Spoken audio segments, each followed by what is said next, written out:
अस्सलाम वालेकुम जी, मैं हूं ज़िया बलोच। उम्मीद है आप खैरियत की बेहतरीन हालत में होंगे। असामीन, आईनी तरमीम मंजूर हो गई, 2/3 अक्सरियत से मंजूर हो गई। सेनेट में तो लोटे भी नहीं इस्तेमाल करने पड़े, यहां चलो 2-4 लोटों से काम हो गया, डिग्गी नहीं खोलनी पड़ी बकौर। लेकिन वो कहते ना, मैं एक और दरिया का सामना था मुनीर मुझको, मैं एक दरिया के पार उतरा तो मैंने देखा। अब इस आईनी तरमीम में कहा गया जनाब के जो नया चीफ जस्टिस कुछ के जो तयन है वो ऑन गोइंग यानी आउट गोइंग चीफ जस्टिस जो होगा उसकी मुद्दत खत्म होने से 3 दिन पहले ये प्रोसेस शुरू किया जाएगा और 3 दिन के अंदर अंदर ये मुकम्मल कर लिया जाएगा। तो जनाब ये 20 और 21 की दरमियानी शब ये सारा का सारा अचानक जनाब वो सारी रात लगा के ये सारा होता रहा और सुबह जनाब 5:30 बजे 5:15 बजे तकरीबन वजीर आजम शहबाज शरीफ साहब ने इससे खिताब किया और इस पर दस्तखत की तकरीब जो है वो 8 बजे मुकर्रर करनी थी, 8 सुबह ईवान सदर में। लेकिन इसको फिर बढ़ा कम करके 6 बजे कर दिया गया कि यहां से जितने भी अरकान पार्लियामेंट बैठे हैं, अरकान सेनेट बैठे हैं, सारे के सारे जनाब वहां ईवान सदर जाएंगे। वहां सदर आसिफ जरदारी इस पर दस्तखत की तकरीब होगी, वहां दस्तखत करेंगे और साथ उनको नाश्ता भी जनाब वहां मुहैया किया जाएगा। तो लिहाजा इसे कहते हैं जिसे चट मंगनी और पट ब्याह से और साथ दस्तखत भी हो गए और नाफिज अमल भी हो गई। लेकिन नाफिजुल अमल हो जाने से मामलात हल थोड़ी हो जाने हैं, उसके बाद एक और प्रोसेस है जनाब। प्रोसेस ये है कि अब नए चीफ जस्टिस की तैनाती के लिए पहले पार्लिमानी कमेटी बननी है। ऑलरेडी पार्लिमानी कमेटी बननी हो तो फिर तो ठीक है, लेकिन यहां पर पार्लिमानी कमेटी एक बननी है और पार्लिमानी कमेटी बनाने के लिए जो जरूरी है मतलब 12 लोग उन्होंने सिलेक्ट करने हैं जो पार्लियामेंट से होंगे, 8 कौमी असेंबली से और 4 जो है वो होंगे सेनेट से। अच्छा, और जो 8 होंगे उनमें से 4 को नामजद जो करेंगे वजीर आजम करेंगे और बाकी जो 4 है उनको अपोजिशन लीडर करेंगे। सेनेट में भी ऐसे होगा कि कायदे ईवान जो होंगे वो उनको नामजद करेंगे, दूसरी तरफ वहां के जो अपोजिशन लीडर होंगे वो करेंगे। अब यहां पर उमर अयूब साहब है जनाब अपोजिशन लीडर, वहां शिबली फराज साहब है जनाब। अब ये लोग तो इस तरमीम को मानते ही नहीं है, ये कहते हैं जनाब ये आईनी नहीं है और इसको हम मानते ही नहीं। जब ये मानेंगे नहीं तो ये अपने नाम नहीं देंगे, अब जब नाम नहीं देंगे तो उनका नोटिफिकेशन कैसे होगा? क्या सिर्फ जो 4 लोग हुकूमती हैं कौमी असेंबली से और 2 जनाब सूबाई असेंबली से, क्या उन्हीं से यह मामला हल हो जाएगा? फिर क्या होगा?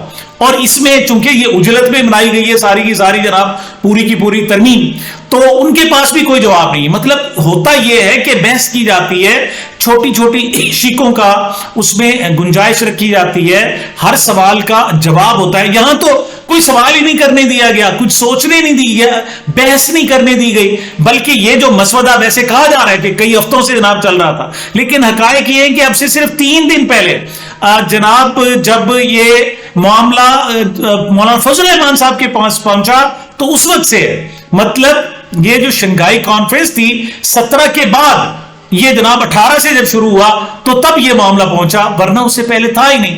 इवन जनाब वो नाम नेहाद जो पार्लिमानी कमेटी इन्होंने बनाई थी, जो दर हकीकत जो एमएनए अगवा हुए थे उनके लिए बनाई गई थी, लेकिन उसको इन्होंने पार्लिमानी और जजेस कमेटी में जनाब में कन्वर्ट कर दिया कि जनाब उस हवाले कानून साज कमेटी के हवाले से, हालांकि वैसी नहीं थी, तो उसमें भी डिस्कस नहीं होता रहा। तो ये 3 दिनों में हुआ और वो भी छुपा छुपा के, उसके भी 4-4 मसौदे।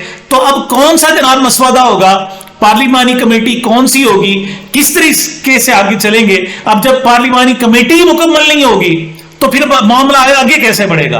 यहां पर जनाब पहली रुकावट जो हो सकती है, पहली रुकावट कि इसके खिलाफ बाकायदा इस पार्लिमानी जो कानून साजी हुई है उसके खिलाफ अदालत चला जाए। अच्छा, अदालत में कैसे जा सकते हैं? मिसाल उसमें 2-3 चीजें हैं जिन पर अदालत नोटिस ले सकती है। नंबर 1 तो ये जो तरीकाकार इन्होंने इख्तियार किया कि जो मखसूस नशिस्तें हैं सुप्रीम कोर्ट के फैसले के बावजूद ये इन्होंने पीटीआई को मखसूस नशिस्तें नहीं दी और साथ 2/3 आईनी तरमीम 2/3 अक्सरियत से आईनी तरमीम भी मंजूर करा ली। ये एक बहुत बड़ा बर्डन है। इसी तरीके से ये जो बिलावल भुट्टो साहब कह रहे हैं कि वफाकी आईनी अदालत या बेंची उसे करार दे दें, कि जनाब उसकी सबसे बड़ी जनाब खूबसूरती यह है कि उसमें 1 यूनिट नहीं होगा बल्कि हर सूबे की नुमाइंदगी होगी। तो ये अदालत में तो हर सूबे की नुमाइंदगी चाहते हैं, लेकिन सेनेट जहां जरूरी है कि सूबे की नुमाइंदगी हो, वहां सूबे की नुमाइंदगी बगैर इलेक्शन करा दिए गए। ये दूसरा सबसे बड़ा मसला। और तीसरा जनाब जो बड़ा सबसे बड़ा पॉइंट है वो ये है कि अदलिया जब भी देखे कि आइन का ढांचा तब्दील किया जा रहा है, तो उस पर जनाब वो नोटिस ले सकती है, उस पर उसको कालादम, पूरी की पूरी कानून साजी को कालादम भी करार दे सकती है। तो यहां पर सबसे बड़ी बात यह है कि सुप्रीम कोर्ट के इख्तियारात कम किए गए, और दूसरा आइन का जो बुनियादी ढांचा था वो भी तब्दील कर दिया गया। एक बात याद रखें कि दुनिया में जब भी झगड़े हुए अदालतों में, अवाम में और हुकूमत में, या कोई कुछ किसी भी हवाले से इस किस्म के जनाब सियासी हंगामे जो हुए, तो उसमें देखें कि अदलिया के हवाले से बड़ा रोल रहा है कि जिस जिस शख्स ने भी, जिस जिस आमिर ने भी, या जिस जिस हुकूमत ने भी अदलिया के इख्तियारात कम करने की कोशिश की है, उसके बाद तहरीक उठी है और फिर उन हुक्मरानों को मुंह की खानी पड़ी है। तो यहां पर अगरचे अब तक तहरीक सामने नहीं आ रही थी, लेकिन ये अदलिया की आजादी वो बड़ा स्ट्रॉन्ग किस्म का इशू है जिसे जनाब इग्नोर नहीं किया जा सकता। इस पर वकला लाजमी उठेंगे, और सिर्फ वकला ही नहीं बल्कि दीगर जनाब जो मुख्तलिफ जो शोबाए जिंदगी के लोग हैं वो आएंगे, इस पर बाकायदा एहतजाज करेंगे। लिहाजा इसको इग्नोर नहीं किया जा सकता। इस हवाले से जनाब जो पहला फड्डा कि पार्लिमानी कमेटी कंप्लीट ही नहीं होती, तो फिर आगे जजेस का तकर्रुर कैसे करेगी? और इसी को मामले को लेकर आप जनाब चले जाते हैं सुप्रीम कोर्ट में। अच्छा, सुप्रीम कोर्ट में जनाब जस्टिस काजी फायज ईसा साहब बैठे, यानी जब तक ये नई जनाब चीफ जस्टिस नहीं बनते, आईनी बेंच नहीं बनता, उस वक्त सुप्रीम कोर्ट बैठे, और उनके अगरचे 3 दिन सारे रहते हैं, 23, 24, 25, यानी 22 मिला के 22, 23, 24, 25, 22 को जनाब ये सारा अभी कंप्लीट होगा, 23, 24, 25 3 दिन रह जाएंगे। तो लेकिन वो साहब जरा गार्ड के तौर पर बैठे हैं, वो साहब जरा उन्होंने सारी जो मुशक्कत की है वो इस हुकूमत को बचाने के लिए, जाली हुकूमत को बचाने के लिए, तो वो कैसे बर्दाश्त करेंगे? वो साहब जरा स्ट्रॉन्ग एक्शन लेंगे। लेकिन अगर वो एक्शन लेते हैं तो फिर बाकी जजेस भी तो बैठे हैं ना, सिर्फ काजी फायज ईसा नहीं है। और सबको मालूम है कि इस वक्त काजी फायज ईसा की जो पोजीशन है वो इंतहाई कमजोर है। उनके साथ सिवाय 1-2 जजेस के, जस्टिस अमीनुद्दीन खान, जस्टिस नईम अख्तर अफगान और एक आध जज ज्यादा और हो सकता है, उसके अलावा सारे के सारे जजेस इस वक्त आइन के साथ खड़े हुए, पाकिस्तान में जमहूरियत के साथ खड़े हुए। लेकिन यहां चूंकि जमहूरी तमाशा हो रहा है, जो बाकी मानदा बची कुची जमहूरियत भी थी वो खत्म करने की कोशिश की है।